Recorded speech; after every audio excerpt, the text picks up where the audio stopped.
हमारे सभी श्रद्धालुओं को बसंत पंचमी की अनंत शुभकामनाएं।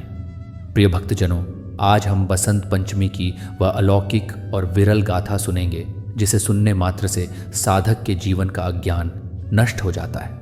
ये गाथा केवल एक आख्यान नहीं बल्कि विद्या और प्रज्ञा की अधिष्ठात्री देवी माँ शारदा के अवतरण का वह सत्य है जिसने इस नीरस संसार में चैतन्य का संचार किया था।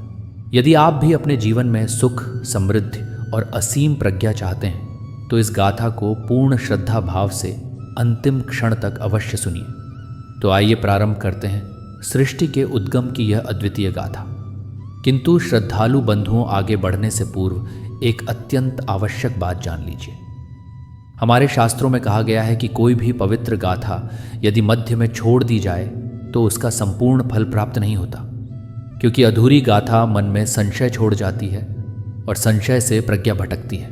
आज बसंत पंचमी के इस पावन अवसर पर जब हम माता शारदा की कृपा गाथा सुनने जा रहे हैं तो आपसे विनम्र निवेदन है कि इसे अंतिम श्वास तक अवश्य सुने, क्योंकि यह केवल एक आख्यान नहीं बल्कि प्रज्ञा और बुद्धि का दिव्य संदेश है।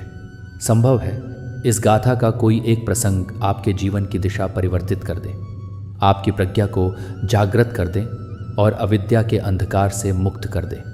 और यदि आप सच्चे सनातनी हैं तो इस पावन संदेश को अधिकाधिक जनों तक पहुंचाइए।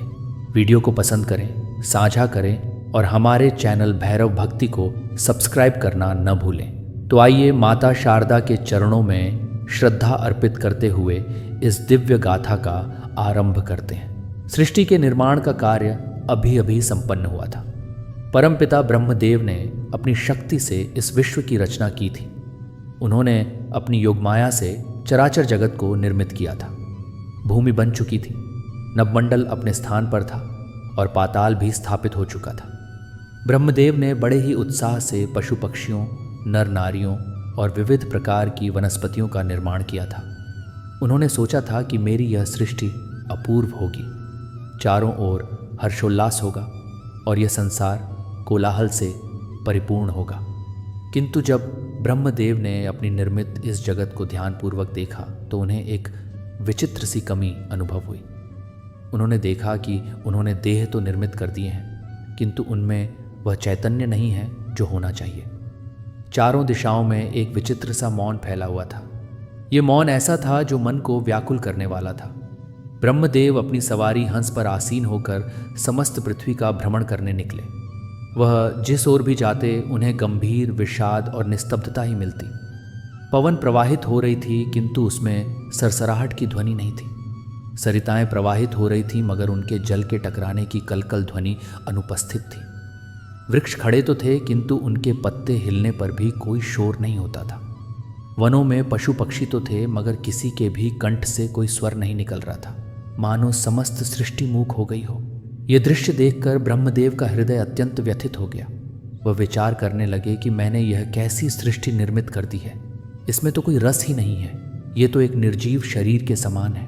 यदि इसमें कोई बोल नहीं सकता, कोई गान नहीं कर सकता, कोई अपना भाव व्यक्त नहीं कर सकता, तो फिर इस जीवन का क्या प्रयोजन है।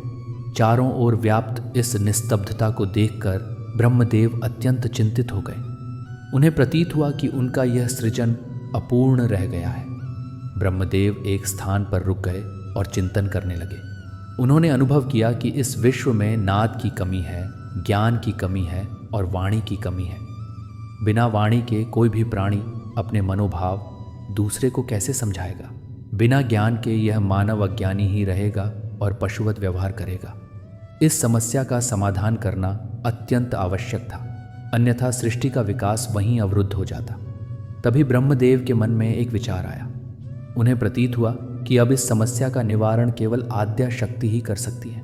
उन्हें अपनी निर्मित इस सृष्टि में वाणी और संगीत का संचार करने के लिए एक विशिष्ट शक्ति की आवश्यकता थी। ब्रह्मदेव ने उसी क्षण अपने कमंडल से जल अपनी हथेली में लिया। उनका मन पूर्णतः एकाग्र था और वह सृष्टि के कल्याण के विषय में विचार कर रहे थे। उन्होंने भगवान श्री नारायण का स्मरण किया और उस जल को आकाश में छिड़क दिया। यह कोई सामान्य जल नहीं था। इसमें ब्रह्मदेव की तपस्या और सृष्टि को परिष्कृत करने की संकल्प शक्ति सम्मिलित थी। जैसे ही वह जल की बूंदें भूमि पर गिरीं, वहाँ एक अलौकिक चमत्कार हुआ। उन बूंदों के गिरते ही वहाँ स्पंदन हुआ। देखते ही देखते उस जल कण से एक दिव्य तेजपुंज प्रकट हुआ। वह प्रकाश इतना तीव्र था कि कुछ क्षणों के लिए तो नेत्र चकाचौंध हो गए। उस प्रकाश के मध्य से एक देवी का प्राकट्य हुआ। ये देवी अत्यंत रमणीय और सौम्य थी। इन देवी के 4 भुजाएं थीं।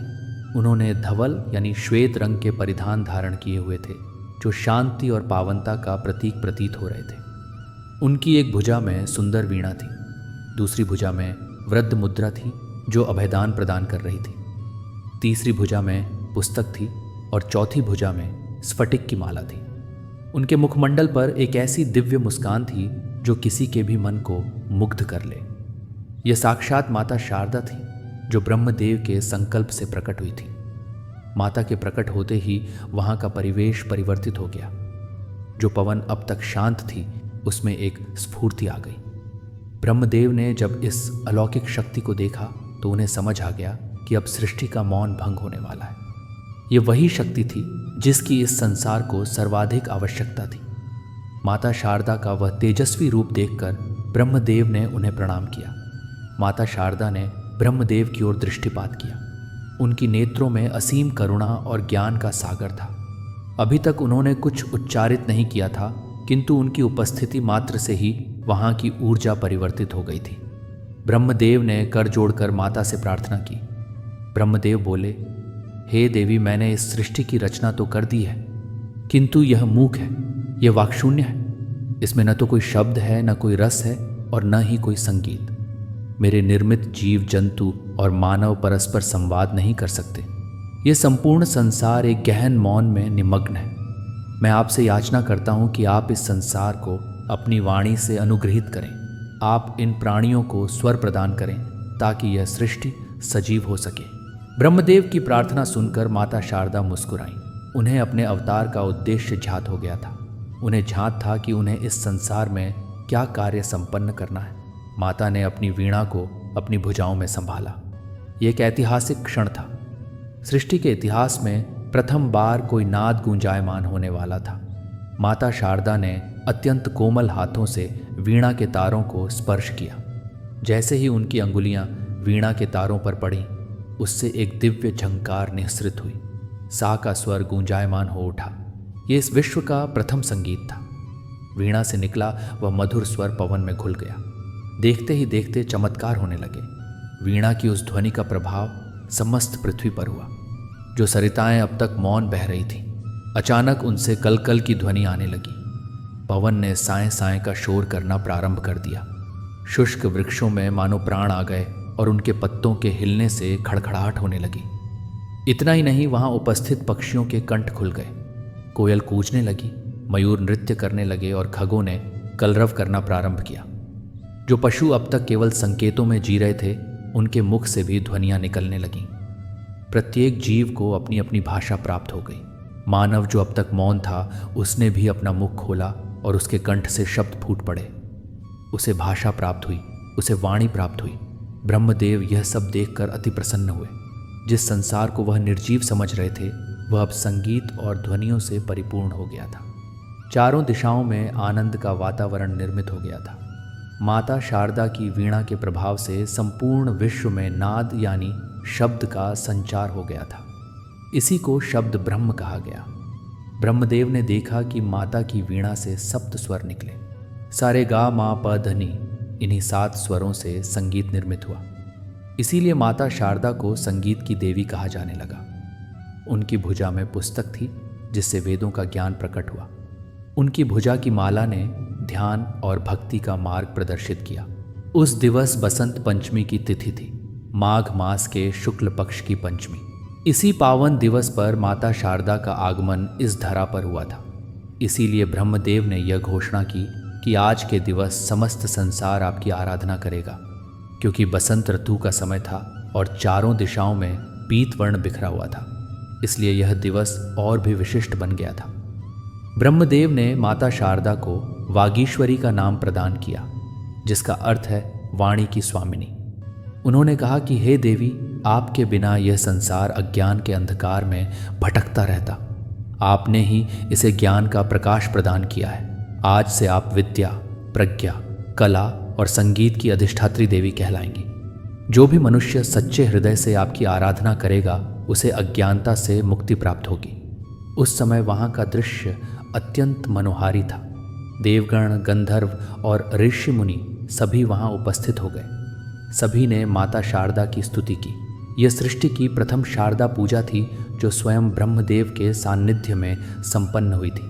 प्रिय श्रद्धालु बंधुओं, अब आइए हम बसंत पंचमी के इस दिव्य अवसर पर हम माँ शारदा की उस पावन गाथा को सुनेंगे जिसे सुनने मात्र से संतान के समस्त कष्ट स्वतः विलीन होने लगेंगे। तो आइए श्रद्धालु बंधुओं, आपका बहुमूल्य समय व्यर्थ न करते हुए गाथा को प्रारंभ करते हैं। एक लघु ग्राम था जो नगर के कोलाहल से अत्यंत दूर बसा हुआ था। उस ग्राम में मिट्टी की पगडंडियां थीं और लोगों का जीवन अत्यंत साधारण था। इसी ग्राम के एक प्राचीन और लघु गृह में शंकरलाल अपने परिवार के साथ निवास करता था। शंकरलाल एक निर्धन कृषक था जिसका संपूर्ण जीवन खेतों में श्रम करते हुए व्यतीत हुआ था। उसके मुखमंडल पर समय से पूर्व ही वृद्धावस्था दृष्टिगोचर होने लगी थी, क्योंकि उसे अपने गृह और भविष्य की चिंता सदैव व्याकुल करती रहती थी। शंकरलाल की धर्मपत्नी का नाम सुमित्रा था, जो एक अत्यंत सरल और शांत स्त्री थी। गृह में निर्धनता तो थी, किंतु शंकरलाल की सर्वाधिक चिंता उसका पुत्र विवेक था। विवेक 12 वर्ष का एक सीधा साधा बालक था। देखने में तो वह अपनी आयु के अन्य बालकों जैसा ही था, किंतु उसके नेत्रों में सदैव एक भय और संकोच दृष्टिगोचर होता था। विवेक का स्वभाव अत्यंत जिज्ञासु था।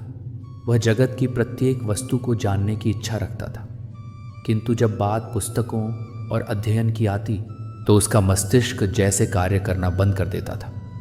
वह घंटों अपनी पुस्तकों को खोलकर बैठा रहता, शब्दों को एकटक देखता रहता, किंतु प्रायः उसके मस्तिष्क में प्रवेश करने के स्थान पर उसके नेत्रों के समक्ष नृत्य करने लगते थे।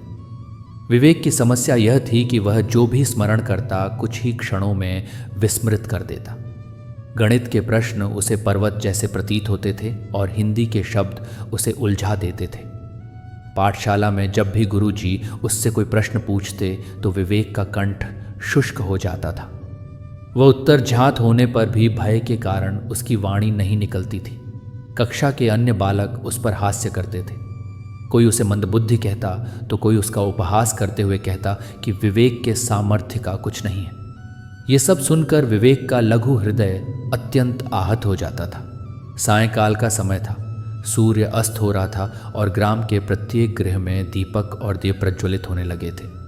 शंकरलाल के गृह में भी एक प्राचीन दीपक प्रज्वलित था, जिसकी प्रकाश पवन के झोंकों से बारंबार कंपित हो रहा था।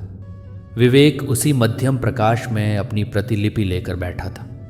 कल उसकी परीक्षा का परिणाम आया था और सदैव की भांति इस बार भी वह अनुत्तीर्ण हो गया था। शंकरलाल खेत से कार्य करके लौटा था। उसने द्वार पर अपनी लाठी रखी और श्रांत पदों से अंदर आया। उसने देखा कि विवेक शीश झुकाए बैठा है। शंकरलाल ने एक गहन श्वास ली और सुमित्रा की ओर दृष्टिपात किया। सुमित्रा रोटियां निर्मित कर रही थी, किंतु उसकी दृष्टि भी विवेक पर ही केंद्रित थी। शंकरलाल ने गंभीर स्वर में कहा, सुमित्रा, मुझे समझ नहीं आता कि इस बालक का क्या होगा। मैं दिवस रात्रि कठोर परिश्रम करता हूँ ताकि इसे शिक्षित कर सकूँ, इसे वह जीवन प्रदान कर सकूँ जो मुझे प्राप्त नहीं हुआ, किंतु ये है कि उत्तीर्ण होना तो दूर, उचित रीति से अध्ययन भी नहीं कर पाता। गुरुजी कह रहे थे कि विवेक का मस्तिष्क अध्ययन में बिल्कुल संलग्न नहीं होता। यदि इसकी यही स्थिति रही तो इसका भविष्य अंधकारमय हो जाएगा। पिता की यह वचन विवेक के कर्णों में पिघले हुए शीशे की भांति उतर रहे थे। वह रुदन करना चाहता था, किंतु उसने अपने होठों को बलपूर्वक दबा लिया ताकि उसकी सिसकियों की ध्वनि बाहर न आए। उसे अपने पिता का क्रोध नहीं बल्कि उनकी विवशता सर्वाधिक पीड़ा दे रही थी। वह जानता था कि उसके पिता उसके लिए अपना उदर काटकर शुल्क भरते हैं। सुमित्रा ने तवे से रोटी उतारते हुए धीरे से कहा, जी आप इतना निराश मत होइए, बालक है, धीरे धीरे सीख जाएगा। संभवतः उसका समय अभी प्राप्त नहीं हुआ है। उसका मन तो अत्यंत निर्मल है, केवल उसे सही दिशा प्राप्त नहीं हो पा रही है। शंकरलाल ने क्षुब्ध होते हुए कहा, मन निर्मल होने से उदर नहीं भरता सुमित्रा। जगत अत्यंत तीव्रता से अग्रसर हो रहा है। जो पीछे रह गया उसे कोई नहीं पूछता। मुझे भय है कि कहीं मेरा पुत्र जीवन पर्यंत श्रम ही न करता रह जाए। मैं नहीं चाहता कि जो पीड़ा मैंने सही वह मेरा पुत्र भी सहे। यह सुनकर विवेक से और सहन नहीं हुआ। वह मौन अपनी प्रतिलिपि बंद करके उठा और गृह के पश्च भाग वाले अंधकारमय कोने में जाकर बैठ गया। वहां बैठकर वह फूट फूट कर रुदन करने लगा। उसे स्वयं पर अत्यंत क्रोध आ रहा था। वह विचार कर रहा था, ईश्वर ने मुझे ऐसा क्यों निर्मित किया? मैं क्यों अन्य बालकों की भांति प्रतिभाशाली नहीं हूं? मैं क्यों अपने पिता के मुखमंडल पर प्रसन्नता नहीं ला सकता? उस रात्रि विवेक ने भोजन नहीं किया। वह केवल आकाश में दीप्तिमान नक्षत्रों को देखता रहा और विचार करता रहा कि क्या कभी उसके जीवन में भी प्रकाश होगा? क्या कभी वह भी कक्षा में प्रथम आ पाएगा? उसके अंदर आत्मविश्वास पूर्णतः समाप्त हो चुका था। उसे प्रतीत होने लगा था कि वह सत्यमेव किसी कार्य का नहीं है। वह एक भार है अपने माता पिता पर। अगले प्रभात बसंत पंचमी का दिवस था। ग्राम के मंदिर से घंटियों की ध्वनि आ रही थी। पवन में एक विशिष्ट स्फूर्ति थी। पीत सरसों के खेतों ने संपूर्ण ग्राम को स्वर्णिम बना दिया था। जन प्रातः स्नान करके पीत वस्त्र धारण करके तैयार हो रहे थे। आज का दिवस प्रज्ञा की देवी माँ शारदा का दिवस था। विवेक भी प्रातः शीघ्र जागृत हो गया था, किंतु उसके मन में कोई उत्साह नहीं था। उसका मन अभी भी कल की वार्ताओं में उलझा हुआ था। सुमित्रा ने विवेक को समीप बुलाया और उसके शीश पर हस्त फेरते हुए कहा, पुत्र विवेक, आज बसंत पंचमी है। आज के दिवस माँ शारदा धरा पर अवतरित होती हैं और अपने भक्तों को प्रज्ञा का वरदान प्रदान करती हैं। तू क्यों इतना उदास है? स्नान कर ले और पाठशाला जा। आज पाठशाला में आराधना होगी।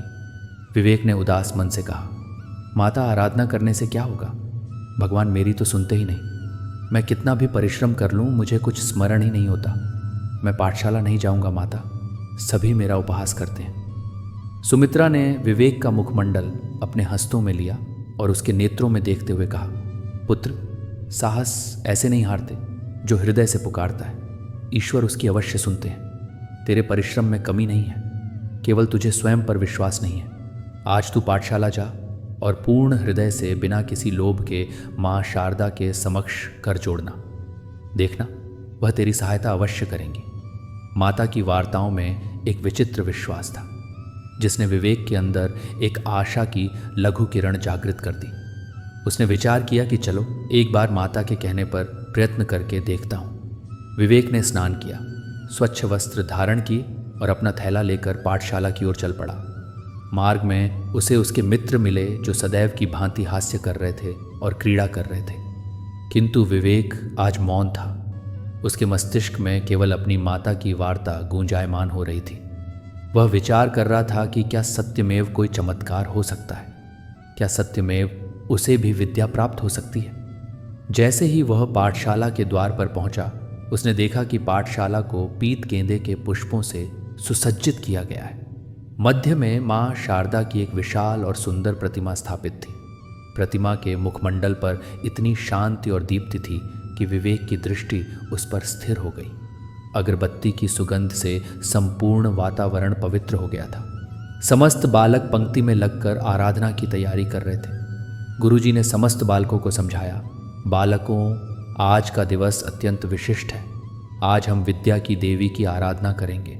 माँ शारदा केवल रटने की शक्ति प्रदान नहीं करती, वे हमें समझने की, चिंतन करने की और सही मार्ग पर चलने की प्रज्ञा प्रदान करती है।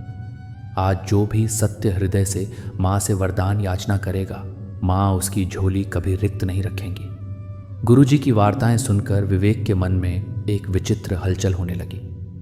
वह पंक्ति में सर्वाधिक पीछे खड़ा था। उसका शीश झुका हुआ था और हस्त जुड़े हुए थे, किंतु उसकी दृष्टि चोरी छिपे माँ शारदा की उस भव्य प्रतिमा की ओर देख रही थी। प्रतिमा के कंठ में गेंदे के पुष्पों की ताज़ा माला थी और समक्ष प्रज्वलित धूप दीप से उठने वाला धुआं संपूर्ण वातावरण में एक दिव्य सुगंध प्रसारित कर रहा था। पाठशाला का वह प्रांगण जहाँ प्रतिदिन बालकों के कोलाहल और क्रीड़ा की ध्वनियाँ गूंजायमान होती थीं, आज वहाँ एक अद्भुत शांति छाई हुई थी। बसंत पंचमी के इस पावन अवसर पर पवन भी जैसे रुक रुक कर प्रवाहित हो रही थी, मानो वह भी माँ की स्तुति श्रवण कर रही हो। विवेक के आसपास खड़े अन्य बालक अपनी अपनी वार्ताओं में मग्न थे। कोई कह रहा था मैं तो माँ से नवीन साइकिल याचना करूंगा, तो कोई कह रहा था मैं तो परीक्षा में प्रथम आने का वरदान मांगूंगा। उनकी वार्ताएं सुनकर विवेक का हृदय पुनः निराश हो गया। उसे प्रतीत हुआ कि यहाँ प्रत्येक कोई कुछ न कुछ याचना करने आया है और संभवतः वे सभी उसके मुकाबले अधिक योग्य भी हैं। वह विचार करने लगा, क्या माँ शारदा मेरी सुनेंगी? मैं तो कक्षा का सर्वाधिक दुर्बल बालक हूँ। मुझे तो उचित रीति से अपना पाठ भी स्मरण नहीं होता। भगवान भी तो उसी की सहायता करते हैं जो प्रतिभाशाली होता है। तभी पंडित जी ने मंत्रोच्चारण प्रारंभ किया। या कुंदेंदु तुषारहार धवला श्लोक की गूंज के साथ ही वातावरण और भी गंभीर हो गया। समस्त बालकों ने अपने नेत्र बंद कर लिए। विवेक ने भी अपने नेत्र बंद किए, किंतु उसके मस्तिष्क में अंधकार नहीं था, बल्कि वही असफलता का भय छाया हुआ था। उसे अपने पिता शंकर लाल का वह निराश मुखमंडल स्मरण आने लगा जो कल रात्रि उसने दृष्ट किया था। उसे स्मरण आया कि कैसे उसके पिता ने कहा था कि उसका भविष्य अंधकारमय है। उस एक क्षण में विवेक को प्रतीत हुआ कि वह अब और ये भार नहीं उठा सकता। उसे इस भय से मुक्ति चाहिए थी। उसने अपनी मुट्ठियां कस लीं। उसके बंद नेत्रों के कोनों से अश्रु की एक बूंद निकलकर उसके कपोल पर लुढ़क गई। उसने मन ही मन अपनी माता सुमित्रा की वार्ता स्मरण की, पूर्ण हृदय से याचना करना बिना किसी लोभ के। विवेक ने एक गहन श्वास ली और अपने मन के समस्त विचारों को शांत करने का प्रयत्न किया। उसने अपने आसपास के बालकों की ध्वनियों को अनसुना कर दिया। अब उसे न तो किसी के उपहास का भय था और न ही अपनी निर्धनता का विचार। उस क्षण वहां केवल विवेक था और उसके समक्ष अदृश्य रूप में खड़ी मां शारदा। विवेक ने अपने मन की गहनताओं से पुकारा। उसने कोई रटा रटाया मंत्र नहीं उच्चारित किया, न ही उसने श्रेष्ठ अंक मांगे। उसने अत्यंत भोलेपन और सरल भाषा में प्रार्थना की। उसने मन ही मन कहा, हे माँ वाग्देवी, मैं नहीं जानता कि मैं इतना मंदबुद्धि क्यों हूँ। मैं नहीं जानता कि मुझे विषय स्मरण क्यों नहीं रहते। सभी कहते हैं कि मेरा मस्तिष्क दुर्बल है। यदि सत्यमेव मेरा मस्तिष्क दुर्बल है तो उसे परिष्कृत कर दो माँ। मुझे कक्षा में सर्वाधिक अग्रणी नहीं बैठना। मुझे किसी को पराजित नहीं करना है। मुझे केवल इतनी शक्ति प्रदान कर दो कि मैं जो अध्ययन करूं उसे समझ सकूं। मेरे पिता मेरे लिए अत्यधिक परिश्रम करते हैं। मैं उनके नेत्रों में और अश्रु नहीं देख सकता।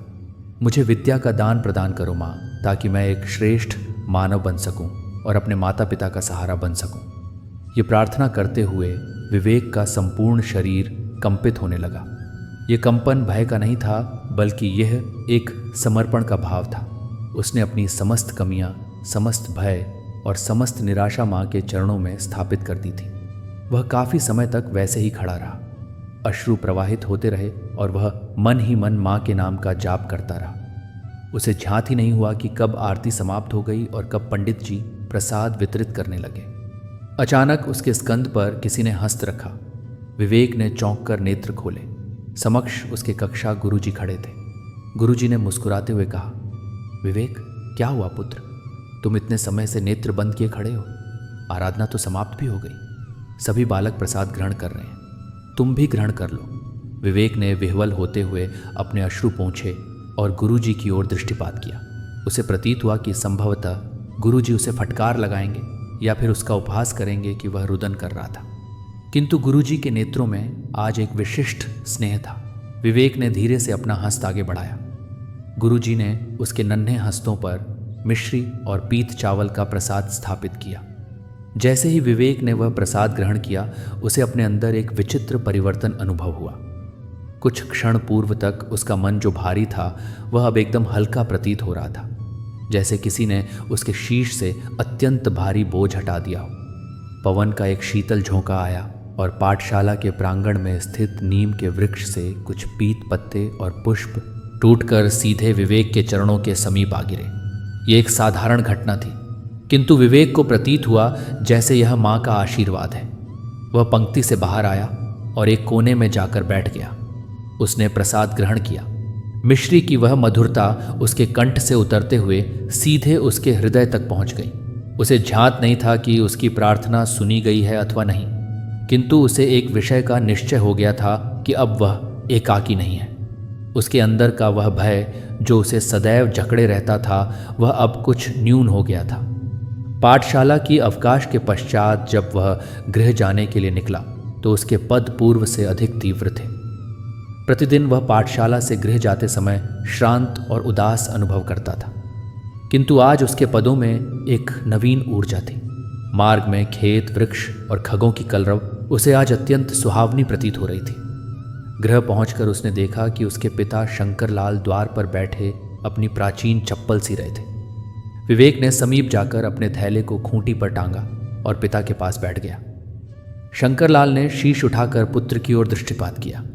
उन्हें प्रतीत हुआ कि विवेक सदैव की भांति मुख लटकाए आया होगा, किंतु आज विवेक के मुखमंडल पर एक सौम्य मुस्कान थी। शंकरलाल ने आश्चर्य से पूछा, क्या विषय है विवेक? आज पाठशाला में कोई अध्ययन नहीं हुआ क्या? अत्यंत प्रसन्न दृष्टिगोचर हो रहे हो। विवेक ने धीरे से कहा, नहीं पिताजी, आज बसंत पंचमी थी ना, तो केवल आराधना हुई। मैंने भी आराधना की। शंकरलाल ने एक फीकी मुस्कान मुस्कुराते हुए कहा, आराधना पूजन से यदि भाग्य परिवर्तित होता तो आज हम प्रासादों में निवास कर रहे होते। पुत्र, खैर जा हस्तमुख धो ले, तेरी माता भोजन परोस रही है। पिता की यह वार्ता सुनकर भी विवेक का मन उदास नहीं हुआ। उसने मन ही मन विचार किया, पिताजी अभी नहीं समझेंगे, किंतु मुझे विश्वास है कि माँ शारदा ने मेरी वार्ता अवश्य सुनी होगी। सायंकाल हुई और ग्राम में अंधकार छाने लगा। विवेक ने अपना दीपक प्रज्वलित किया और पुनः अपनी पुस्तकों के समीप बैठ गया। प्रतिदिन उसे पुस्तकों को स्पर्श करने में भी भय प्रतीत होता था, किंतु आज उसने बिना किसी संकोच के अपनी हिंदी की पुस्तक उठाई। उसने प्रथम पृष्ठ खोला। अक्षर वही थे, शब्द वही थे, किंतु आज उसे वे भयंकर प्रतीत नहीं हो रहे थे। उसने पठन का प्रयत्न किया। क का कमल उसने धीरे से पढ़ा। उसे आश्चर्य हुआ कि आज उसे यह शब्द जोड़ने में अधिक बल नहीं लगाना पड़ा। यद्यपि अभी भी उसे पठन में कठिनाई हो रही थी, किंतु जो घबराहट पूर्व में होती थी, जिससे उसके हस्त श्वेत से भीग जाते थे, वह आज अनुपस्थित थी। वह कुछ समय तक पठन का प्रयत्न करता रहा और फिर उसे निद्रा आने लगी। सुमित्रा ने उसे भोजन कराया और सुला दिया। विवेक अपनी खाट पर लेटा, किंतु उसके नेत्रों में निद्रा नहीं थी। वह बारंबार पाठशाला में हुई आराधना और प्रतिमा के उस शांत मुखमंडल को स्मरण कर रहा था। धीरे धीरे उसकी पलकें भारी हो गईं और वह गहन निद्रा में निमग्न हो गया। उस रात्रि विवेक को एक स्वप्न आया। उस स्वप्न में उसने देखा कि वह एक विशाल पुस्तकालय में खड़ा है, जहां असंख्य पुस्तकें व्यवस्थित हैं। प्रत्येक पुस्तक से एक सुनहरा प्रकाश निकल रहा था। अचानक उस कक्ष में एक दिव्य स्त्री प्रकट हुई। वह श्वेत वस्त्रों में सुसज्जित थी और उनके हस्त में वीणा थी। विवेक तत्क्षण समझ गया कि यह माँ शारदा है। माँ ने विवेक की ओर देखा और मुस्कुराते हुए कहा, पुत्र विवेक, तेरी प्रार्थना मैंने सुनी है। तेरा हृदय निर्मल है और तेरी याचना निस्वार्थ थी। तू अपने माता पिता के लिए प्रज्ञा चाहता है, स्वयं के अहंकार के लिए नहीं। यही तेरी सर्वाधिक बड़ी शक्ति है। विवेक ने भयभीत होकर कहा, किंतु माँ, मैं तो अत्यंत मंदबुद्धि हूँ। मुझे कुछ भी स्मरण नहीं होता। कक्षा के सभी बालक मेरा उपहास करते हैं। माँ शारदा ने धीरे से कहा, पुत्र, प्रज्ञा केवल रटने का नाम नहीं है। प्रज्ञा समझने का, विचार करने का और प्रेम से सीखने का नाम है। तुझे जो कठिनाई हो रही थी वह भय के कारण थी, योग्यता की कमी के कारण नहीं। जब तू भयभीत होता है तो तेरा मस्तिष्क अवरुद्ध हो जाता है, किंतु जब तू प्रेम और जिज्ञासा से सीखता है तो तेरा मस्तिष्क पुष्प की भांति खिल जाता है। माँ ने अपना हस्त विवेक के शीश पर रखा। उसके स्पर्श से विवेक के संपूर्ण शरीर में एक दिव्य ऊर्जा का संचार हुआ। माँ ने कहा, मैं तुझे वरदान देती हूँ कि अब से तेरा भय समाप्त हो जाएगा। तू जो भी अध्ययन करेगा उसे प्रेम और जिज्ञासा से करेगा, और जब तू प्रेम से सीखेगा तो तुझे सब कुछ स्मरण भी होगा और समझ भी आएगा। किंतु स्मरण रख, सच्ची विद्या वह है जो तुझे सद्गुण सिखाए, केवल परीक्षा में अंक नहीं। स्वप्न में विवेक के नेत्रों से अश्रु प्रवाहित होने लगे। उसने माँ के चरणों में प्रणाम किया। माँ ने उसे आशीर्वाद दिया और धीरे धीरे अदृश्य हो गई। प्रातः जब विवेक जागृत हुआ तो उसे स्वप्न की प्रत्येक घटना स्पष्ट रूप से स्मरण थी। उसे प्रतीत हुआ कि यह कोई साधारण स्वप्न नहीं था। उसके हृदय में एक नवीन आत्मविश्वास जागृत हो गया था। वह शीघ्रता से उठा, स्नान किया और अपनी पुस्तकें उठाकर पठन करने बैठ गया। इस बार जब उसने पुस्तक खोली तो उसे एक आश्चर्यजनक अनुभव हुआ। शब्द जो पूर्व में उसे जटिल और भयंकर प्रतीत होते थे, आज सरल और स्पष्ट दृष्टिगोचर हो रहे थे। उसने धीरे धीरे पठन प्रारंभ किया। क का कमल, ख का खरगोश, ग का गमला। प्रत्येक शब्द उसके मस्तिष्क में स्पष्टता से अंकित हो रहा था।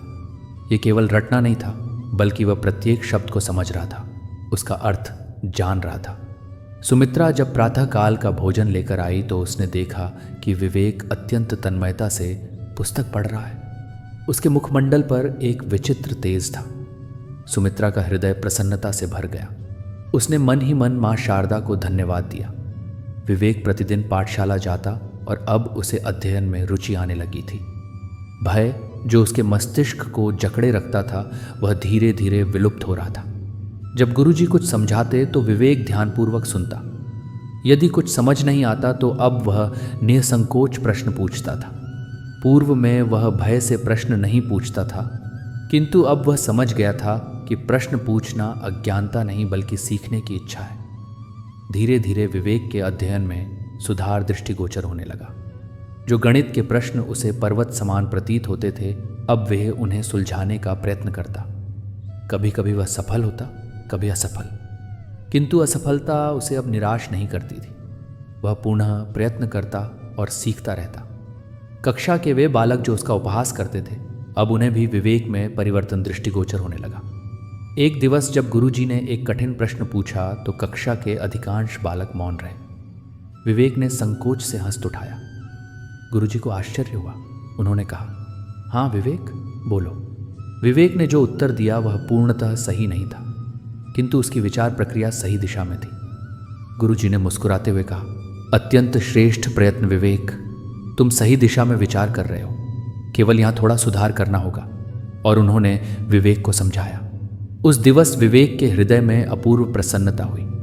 पहली बार उसे प्रतीत हुआ कि वह भी सीख सकता है, वह भी योग्य है। समय व्यतीत होता गया। माघ मास समाप्त हुआ, फाल्गुन आया और फिर चैत्र। इन 3 मासों में विवेक ने अथक परिश्रम किया। वह प्रतिदिन मां शारदा को स्मरण करता और फिर अध्ययन में संलग्न हो जाता। उसने यह भी समझ लिया था कि प्रज्ञा केवल पुस्तकों से नहीं आती। जब वह खेतों में अपने पिता की सहायता करता तो प्रकृति से सीखता। जब वह ग्रामीणों से वार्तालाप करता तो जीवन के अनुभव सीखता। विवेक ने एक विशेष आदत विकसित की।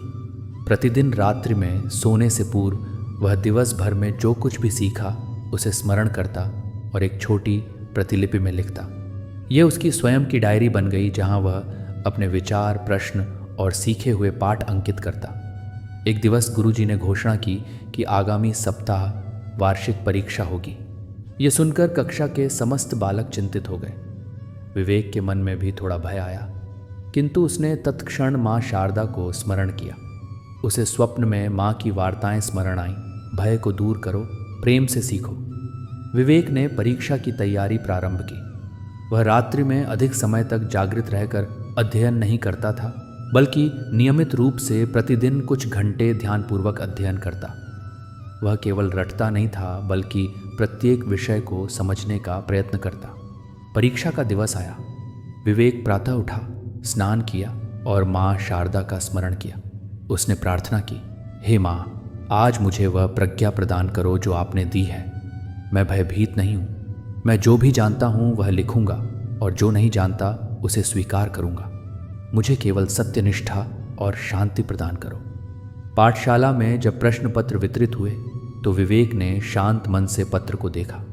कुछ प्रश्न वह जानता था, कुछ कठिन थे, किंतु इस बार उसने घबराने के स्थान पर शांत मस्तिष्क से विचार किया।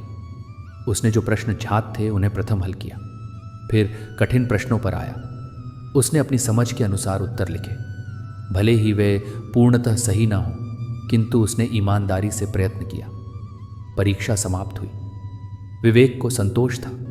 उसे ज्ञात था कि उसने अपना सर्वश्रेष्ठ प्रयत्न किया है। अब परिणाम मां शारदा और उसके कर्मों के हस्त में था।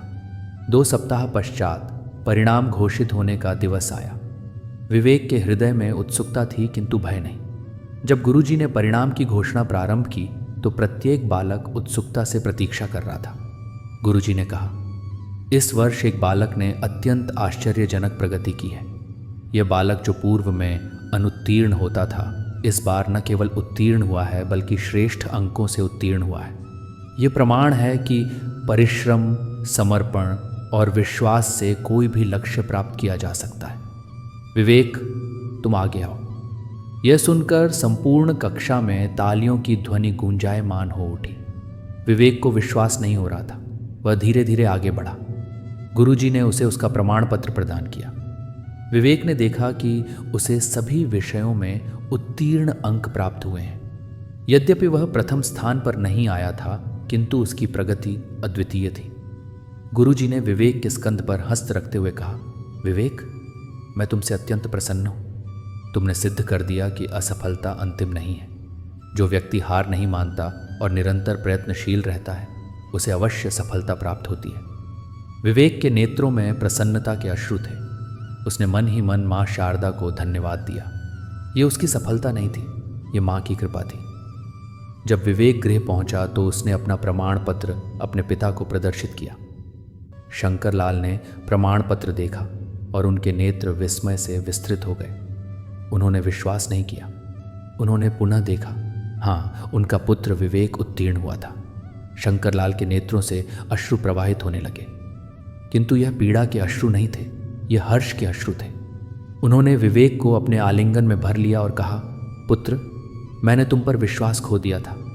मैं अत्यंत दुखी हूँ, किंतु आज तुमने मुझे जीवन का सर्वाधिक महत्वपूर्ण पाठ सिखाया है। कभी भी किसी पर विश्वास मत खो। प्रत्येक व्यक्ति में संभावना है, केवल सही समय और सही मार्गदर्शन की आवश्यकता है। सुमित्रा भी प्रसन्नता से रुदन कर रही थी। उसने विवेक के शीश को चूमा और कहा, मैं जानती थी पुत्र, मैं जानती थी कि माँ शारदा तेरी अवश्य सुनेंगी। तूने सच्चे हृदय से प्रार्थना की थी। उस रात्रि विवेक के गृह में उत्सव का वातावरण था। यद्यपि उनके पास धन नहीं था, किंतु हृदय में असीम प्रसन्नता थी। शंकरलाल ने ग्राम के मंदिर में जाकर मां शारदा को प्रसाद अर्पित किया। विवेक की यह यात्रा यहीं समाप्त नहीं हुई, यह तो केवल प्रारंभ था। उसने निरंतर परिश्रम किया और प्रत्येक वर्ष उसकी प्रगति होती रही। कुछ वर्षों पश्चात विवेक ने न केवल अपनी पाठशाला में श्रेष्ठ प्रदर्शन किया, बल्कि एक महाविद्यालय में छात्रवृत्ति भी प्राप्त की। किंतु विवेक ने कभी भी मां शारदा की कृपा को विस्मृत नहीं किया। प्रत्येक बसंत पंचमी को वह विशेष आराधना करता। वह अन्य बालकों को भी प्रेरित करता जो अध्ययन में कठिनाई अनुभव करते थे। वह उन्हें बताता कि असफलता कोई अभिशाप नहीं है, ये केवल एक पाठ है।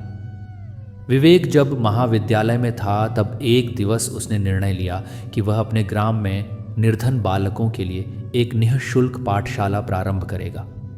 उसने अपनी छात्रवृत्ति के कुछ धन से पुस्तकें क्रय की और अपने गृह के एक कक्ष में पाठशाला प्रारंभ की। प्रारंभ में केवल 5 बालक आए, किंतु विवेक ने उन्हें वही शिक्षा दी जो उसने स्वयं सीखी थी। भय को दूर करो, प्रेम से सीखो, प्रश्न पूछने से संकोच मत करो। धीरे धीरे अधिक बालक आने लगे। विवेक ने अपनी पाठशाला का नाम रखा शारदा ज्ञान मंदिर। द्वार पर उसने माँ शारदा की एक सुंदर प्रतिमा स्थापित की।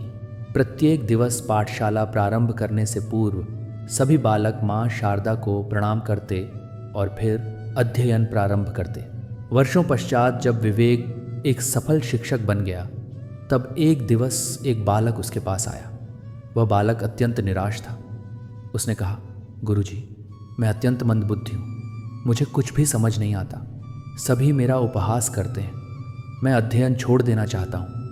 विवेक ने उस बालक को देखा और उसमें अपना प्रतिबिंब दृष्टिगोचर हुआ। वही भय, वही निराशा, वही असहाय भाव। विवेक ने बालक को अपने समीप बैठाया और अपनी स्वयं की गाथा सुनाई। उसने बताया कि कैसे वह भी एक समय असफल बालक था, कैसे उसे भी सभी मंदबुद्धि कहते थे और कैसे माँ शारदा की कृपा से उसका जीवन परिवर्तित हो गया। बालक ने आश्चर्य से पूछा, गुरुजी, क्या सत्य में माँ शारदा सभी की सुनती है? विवेक ने मुस्कुराते हुए कहा, हाँ पुत्र, माँ शारदा सभी की सुनती है, किंतु केवल सच्चे हृदय से की गई प्रार्थना को। यदि तुम केवल परीक्षा में अंक पाने के लिए प्रार्थना करोगे तो शायद वह पूर्ण नहीं होगी। किंतु यदि तुम सच्चे हृदय से प्रज्ञा, समझ और अपने माता पिता को प्रसन्न करने के लिए प्रार्थना करोगे तो माँ अवश्य सुनेगी। और सबसे महत्वपूर्ण, प्रार्थना के पश्चात परिश्रम करना अत्यंत आवश्यक है। माँ मार्ग प्रदर्शित करती है, किंतु चलना तो हमें ही है। उस बालक ने विवेक की वार्ताएं ध्यानपूर्वक सुनी। उस दिवस से उस बालक का भी जीवन परिवर्तित होने लगा। इस प्रकार विवेक की गाथा अनेक बालकों के लिए प्रेरणा बन गई। शारदा ज्ञान मंदिर में सैकड़ों बालकों ने शिक्षा प्राप्त की और अपने जीवन में सफलता प्राप्त की। विवेक प्रत्येक बसंत पंचमी को एक विशेष समारोह आयोजित करता। उस दिवस पाठशाला के समस्त बालक माँ शारदा की आराधना करते। विवेक उन्हें माँ शारदा के प्राकट्य की गाथा सुनाता और यह भी बताता कि कैसे माँ ने उसके जीवन को परिवर्तित किया। एक बसंत पंचमी के दिवस जब विवेक वृद्ध हो गया था, उसने अपने शिष्यों से कहा, प्रिय बालकों, आज मैं तुम्हें जीवन का सर्वाधिक महत्वपूर्ण पाठ सिखाना चाहता हूँ। माँ शारदा केवल विद्या की देवी नहीं है, वह प्रज्ञा, विवेक और सद्गुण की भी देवी है। सच्ची विद्या वह है जो तुम्हें श्रेष्ठ मानव बनाए, न कि केवल परीक्षा में अंक दिलाए। माँ शारदा की सच्ची आराधना ये है कि तुम जो भी सीखो उसका उपयोग समाज के कल्याण के लिए करो, ज्ञान को बांटो, दूसरों की सहायता करो और सदैव विनम्र रहो, क्योंकि जितना अधिक ज्ञान होता है उतना ही अधिक विनम्रता होनी चाहिए।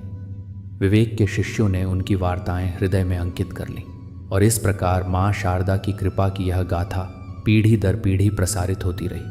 प्रिय श्रद्धालु बंधुओं, यह गाथा हमें यह शिक्षा देती है कि माँ शारदा की कृपा सभी पर समान रूप से होती है, चाहे कोई धनवान हो या निर्धन, प्रतिभाशाली हो या साधारण।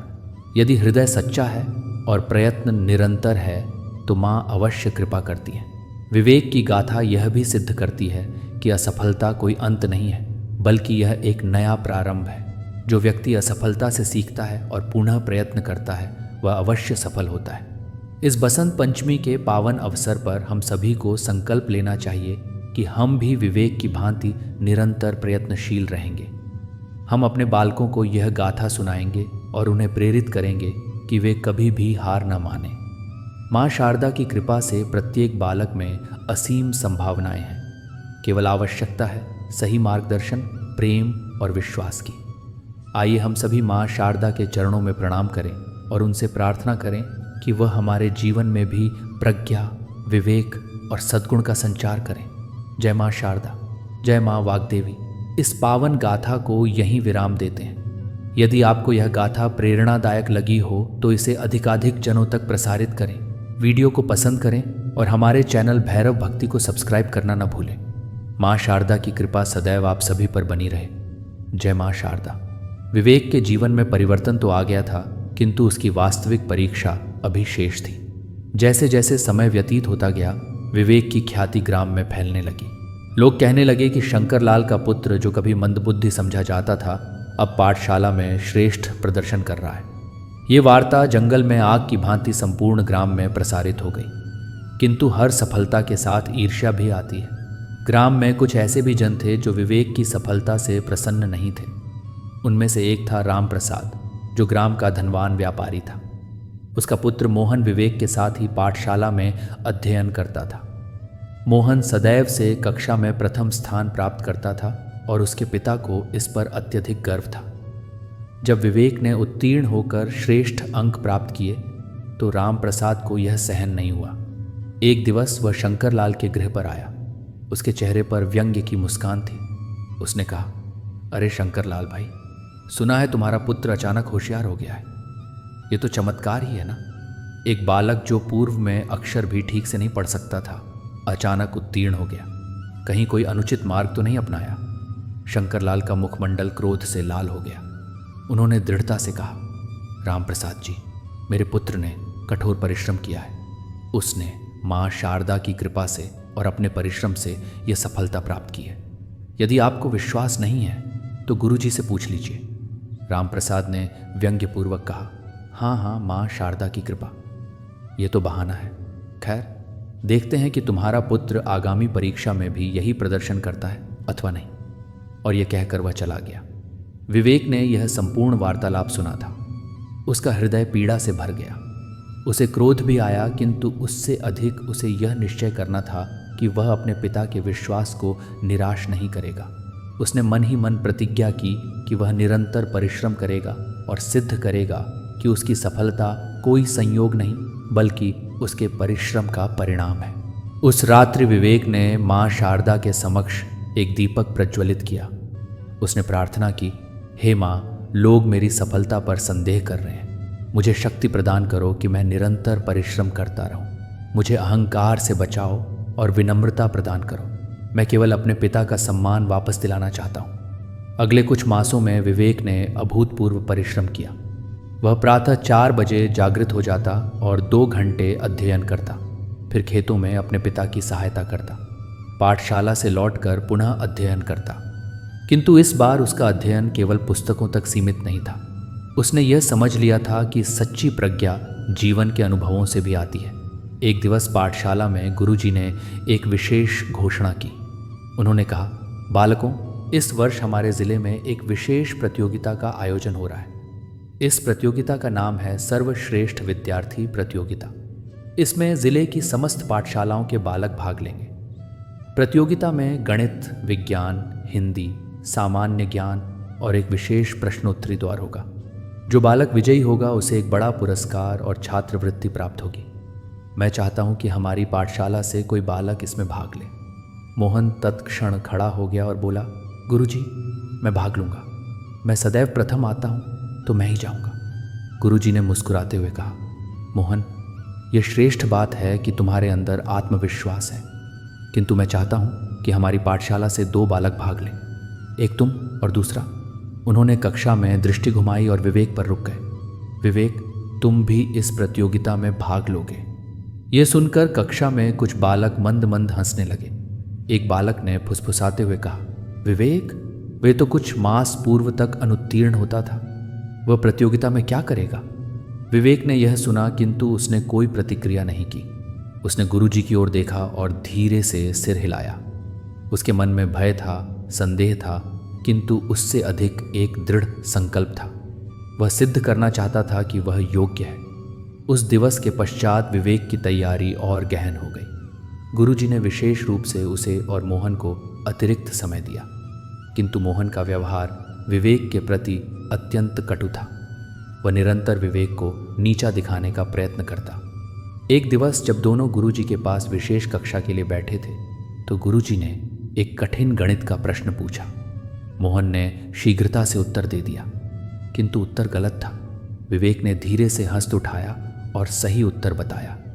गुरुजी ने प्रसन्नता से कहा, अत्युत्तम विवेक, तुम सही हो। मोहन का मुखमंडल क्रोध से लाल हो गया। उसे यह सहन नहीं हुआ कि एक ऐसा बालक जिसे वह मंदबुद्धि समझता था, उससे श्रेष्ठ उत्तर दे सके। उस दिवस के पश्चात मोहन ने विवेक को और अधिक परेशान करना प्रारंभ कर दिया। विद्यालय में मोहन और उसके मित्र विवेक का उपहास करते। वे कहते, देखो देखो, यह है चमत्कारी विवेक। कुछ मास पूर्व तक तो इसे आ भी नहीं आता था, अब यह प्रतियोगिता में जाएगा। हमारी पाठशाला की तो प्रतिष्ठा मिट्टी में मिल जाएगी। विवेक यह सब सुनता, किंतु मौन रहता। उसे क्रोध आता, पीड़ा होती, किंतु उसने निश्चय कर लिया था कि वह अपने कर्मों से उत्तर देगा, शब्दों से नहीं। प्रत्येक रात्रि वह माँ शारदा से प्रार्थना करता, हे माँ, मुझे धैर्य प्रदान करो, मुझे क्रोध से बचाओ और मुझे शक्ति दो कि मैं अपने लक्ष्य पर केंद्रित रहूं। घर में भी स्थिति सरल नहीं थी। शंकर लाल को ग्राम के अन्य जनों से निरंतर ताने सुनने पड़ते थे। राम प्रसाद और उसके जैसे कुछ अन्य धनवान लोग शंकर लाल का उपहास करते। वे कहते, शंकर लाल, तुम्हारा बेटा प्रतियोगिता में भाग ले रहा है, यह तो मजाक हो जाएगा। तुम निर्धन लोगों को अपनी औकात में रहना चाहिए। शंकर लाल यह सब सुनकर अत्यंत व्यथित होते, किंतु वे अपने पुत्र पर विश्वास करते थे। एक दिवस उन्होंने विवेक को पास बुलाया और कहा, बेटा, मैं जानता हूं कि तुम पर बहुत दबाव है। यदि तुम प्रतियोगिता में नहीं जाना चाहते तो कोई बात नहीं, मैं तुम पर कोई दबाव नहीं डालना चाहता। विवेक ने अपने पिता के हस्त पकड़े और कहा, नहीं बापू, मैं अवश्य जाऊंगा। मैं यह सिद्ध करना चाहता हूं कि निर्धनता कोई अभिशाप नहीं है। परिश्रम और समर्पण से कोई भी लक्ष्य प्राप्त किया जा सकता है। आप मुझ पर विश्वास रखिए। शंकर लाल के नेत्रों में अश्रु आ गए। उन्होंने अपने पुत्र को आलिंगन में भर लिया। प्रतियोगिता का दिवस निकट आता जा रहा था। विवेक की तैयारी चरम पर थी, किंतु एक दिवस एक अप्रत्याशित घटना घटी। विवेक खेत से अध्ययन की पुस्तकें लेकर लौट रहा था। मार्ग में मोहन और उसके कुछ मित्र मिल गए। मोहन ने व्यंग्यपूर्वक कहा, अरे विवेक, अभी भी पुस्तकें पढ़ रहे हो? छोड़ो यार, तुम्हारे बस का नहीं है ये सब। प्रतियोगिता में तो मैं जीतूंगा ही। विवेक मौन रहकर आगे बढ़ने लगा, किंतु मोहन के एक मित्र ने विवेक को धक्का दे दिया। विवेक गिर गया और उसकी सभी पुस्तकें मिट्टी में बिखर गईं। मोहन और उसके मित्र हंसते हुए चले गए। विवेक धीरे धीरे उठा। उसके घुटने से रक्त बह रहा था। उसने अपनी पुस्तकें एकत्रित की जो अब मिट्टी से सनी हुई थीं। उस क्षण विवेक के मन में क्रोध का ज्वालामुखी फूटने लगा। उसे लगा कि वह मोहन को अभी जाकर उत्तर दे, किंतु तभी उसे माँ शारदा की वह मूर्ति स्मरण हो आई जो बसंत पंचमी के दिवस पाठशाला में स्थापित थी। वह शांत मुखमंडल, वह करुणामय दृष्टि। विवेक ने गहरी श्वास ली। उसने अपने नेत्र बंद किए और मन ही मन कहा, हे माँ, मुझे क्षमा करना, मैं क्रोध में आ गया था। किंतु आप ही ने तो सिखाया है कि सच्ची विजय क्रोध पर नहीं बल्कि धैर्य और कर्म से प्राप्त होती है। मुझे शक्ति दो कि मैं शांत रहूं और अपने लक्ष्य पर केंद्रित रहूं। विवेक घर पहुंचा। सुमित्रा ने जब उसके घुटने से रक्त बहता देखा तो व्याकुल हो गई। उसने पूछा, ये क्या हुआ बेटा? विवेक ने सरल उत्तर दिया, कुछ नहीं माँ, गिर गया था। सुमित्रा ने उसके घाव पर हल्दी का लेप लगाया। वह समझ गई थी कि कुछ और घटा है, किंतु उसने अधिक प्रश्न नहीं किए। उस रात्रि विवेक को पुनः स्वप्न आया। इस बार स्वप्न में उसने देखा कि वह एक विशाल पर्वत के समक्ष खड़ा है। पर्वत इतना ऊंचा था कि उसका शिखर दृष्टिगोचर नहीं हो रहा था। विवेक सोच रहा था कि वह इस पर्वत पर कैसे चढ़ेगा। तभी माँ शारदा प्रकट हुई। माँ ने कहा, पुत्र, ये पर्वत तुम्हारी चुनौतियों का प्रतीक है। देखो, ये कितना विशाल है, किंतु क्या तुम जानते हो कि इस पर चढ़ने का क्या मार्ग है? विवेक ने कहा, नहीं माँ। माँ ने मुस्कुराते हुए कहा, इस पर्वत पर चढ़ने के लिए तुम्हें एक ही पद आगे बढ़ाना है, फिर एक और पद, फिर एक और। यदि तुम शिखर को देखोगे तो भयभीत हो जाओगे, किंतु यदि तुम केवल अगले पद पर ध्यान दोगे तो धीरे धीरे तुम शिखर पर पहुंच जाओगे। जीवन में भी यही है। बड़े लक्ष्य को लघु पदों में विभाजित करो। प्रत्येक दिवस एक पद आगे बढ़ो। निरंतरता ही सफलता की कुंजी है। विवेक ने पूछा, किंतु माँ, जो लोग मेरा उपहास करते हैं, जो मुझे नीचा दिखाना चाहते हैं, उनके विषय में क्या करूं? माँ ने गंभीर स्वर में कहा, पुत्र, संसार में सदैव ऐसे जन होंगे जो तुम्हारी सफलता से ईर्ष्या करेंगे, किंतु तुम्हें यह समझना होगा कि उनका व्यवहार उनकी अपनी असुरक्षा का प्रतिबिंब है। जो व्यक्ति स्वयं में सुरक्षित होता है वह दूसरों को नीचा नहीं दिखाता। तुम्हें उन पर क्रोध नहीं करना चाहिए बल्कि करुणा रखनी चाहिए, और सबसे महत्वपूर्ण, उनके शब्दों को अपने लक्ष्य से विचलित मत होने दो। मौन रहो, कर्म करो और अपने परिणामों से उत्तर दो। स्वप्न समाप्त हुआ। प्रातः जब विवेक जागृत हुआ तो उसके मन में अपूर्व शांति थी। माँ के शब्द उसके हृदय में गूंज रहे थे। उस दिवस से विवेक ने निश्चय किया कि वह किसी के शब्दों से प्रभावित नहीं होगा। वह केवल अपने कर्मों पर ध्यान देगा। प्रतियोगिता का दिवस अंततः आ गया। यह एक शनिवार का दिवस था। जिले के मुख्यालय में एक विशाल भवन में प्रतियोगिता का आयोजन था। विवेक और मोहन दोनों अपने गुरुजी के साथ वहां पहुंचे। जब वे भवन में प्रवेश किए तो विवेक अभिभूत हो गया। वहां जिले की समस्त पाठशालाओं से लगभग 50 बालक आए थे। सभी अच्छे वस्त्रों में सुसज्जित थे। अधिकांश बालक नगर के धनवान परिवारों से थे। विवेक ने अपने सरल गांव के वस्त्रों को देखा और क्षण भर के लिए असुरक्षित अनुभव किया, किंतु तभी उसे माँ शारदा का स्मरण हो आया। उसने मन ही मन कहा, माँ, यहाँ सभी मुझसे श्रेष्ठ प्रतीत हो रहे हैं, किंतु मैं जानता हूँ कि वस्त्र और धन से बुद्धि नहीं आती। आप मेरे साथ हैं। प्रतियोगिता का प्रारंभ हुआ। प्रथम दौर था लिखित परीक्षा। इसमें गणित, विज्ञान, हिंदी और सामान्य ज्ञान के प्रश्न थे। समय सीमा 2 घंटे की थी। सभी बालकों को प्रश्न पत्र वितरित किए गए। विवेक ने प्रश्न पत्र देखा। कुछ प्रश्न सरल थे, कुछ अत्यंत कठिन। उसने गहरी श्वास ली और शांत मन से प्रश्नों को हल करना प्रारंभ किया। उसने वही पद्धति अपनाई जो उसने सीखी थी। प्रथम वे प्रश्न हल किए जो वह जानता था। फिर कठिन प्रश्नों पर आया। कुछ प्रश्नों में उसने अपनी समझ के अनुसार उत्तर लिखे, भले ही वे पूर्णतः सही न हों। 2 घंटे व्यतीत हुए। परीक्षा समाप्त हुई। अब परिणाम की घोषणा थी। आयोजकों ने कहा कि परिणाम शीघ्र घोषित किए जाएंगे और केवल शीर्ष 10 बालक अगले दौर के लिए चयनित होंगे। प्रतीक्षा का समय अत्यंत कठिन था। विवेक एक कोने में बैठा अपने मन को शांत करने का प्रयत्न कर रहा था। मोहन अपने कुछ नवीन मित्रों के साथ बातचीत कर रहा था। वह अत्यंत आत्मविश्वास से परिपूर्ण प्रतीत हो रहा था। लगभग 1 घंटे पश्चात घोषणा हुई। एक वरिष्ठ अधिकारी ने मंच पर आकर कहा, प्रिय विद्यार्थियों, प्रथम दौर का परिणाम तैयार है। मैं शीर्ष 10 बालकों के नाम घोषित करूंगा। ये बालक अगले दौर में भाग लेंगे, जो एक प्रश्नोत्तरी द्वार होगा। उन्होंने नाम पुकारने प्रारंभ किए। प्रथम नाम, दूसरा नाम, तीसरा नाम। 6ठे स्थान पर मोहन का नाम पुकारा गया। मोहन प्रसन्नता से उठा और आगे आ गया। फिर 7वां, 8वां, 9वां नाम। अब केवल एक नाम शेष था। विवेक का हृदय तीव्र गति से धड़क रहा था। उसे लग रहा था कि शायद उसका चयन नहीं हुआ। तभी अधिकारी ने कहा, और 10वें स्थान पर एक क्षण का विराम, विवेक ग्राम की रामपुर पाठशाला से। विवेक को विश्वास नहीं हुआ। उसने पुनः सुना। हाँ, उसका नाम था। वह धीरे धीरे उठा और आगे बढ़ा। गुरुजी के मुखमंडल पर अपार प्रसन्नता थी। उन्होंने विवेक के स्कंध पर स्नेहपूर्वक थपथपाया, किंतु विवेक ने देखा कि मोहन के चेहरे पर असंतोष के भाव थे। वह सोच रहा था कि कैसे विवेक भी चयनित हो गया। अगला दौर प्रश्नोत्तरी का था। इसमें 10 बालकों को मंच पर बुलाया गया। प्रत्येक बालक के समक्ष एक माइक्रोफोन था। नियम यह था कि जो बालक सर्वाधिक प्रश्नों के सही उत्तर देगा वह विजयी होगा। प्रश्नोत्तरी में इतिहास, भूगोल, विज्ञान, गणित, साहित्य और सामान्य ज्ञान से प्रश्न पूछे जाएंगे। प्रश्नोत्तरी प्रारंभ हुई। प्रथम कुछ प्रश्न सरल थे। अधिकांश बालकों ने सही उत्तर दिए, किंतु जैसे जैसे प्रश्न कठिन होते गए, कुछ बालक पीछे रहने लगे। मोहन अत्यंत श्रेष्ठ प्रदर्शन कर रहा था। वह शीघ्रता से उत्तर दे रहा था। विवेक भी अच्छा प्रदर्शन कर रहा था, किंतु वह धीरे बोलता था क्योंकि वह सुनिश्चित करना चाहता था कि उसका उत्तर सही हो। प्रश्नोत्तरी लगभग समाप्ति की ओर थी। अब तक मोहन और विवेक दोनों समान अंकों पर थे। अन्य बालक पीछे रह गए थे। अधिकारी ने कहा, अब हम अंतिम और निर्णायक प्रश्न पूछेंगे। यह प्रश्न अत्यंत कठिन है। जो इसका सही उत्तर देगा वह विजयी होगा। संपूर्ण सभागार में गहन मौन छा गया। सभी उत्सुकता से प्रतीक्षा कर रहे थे।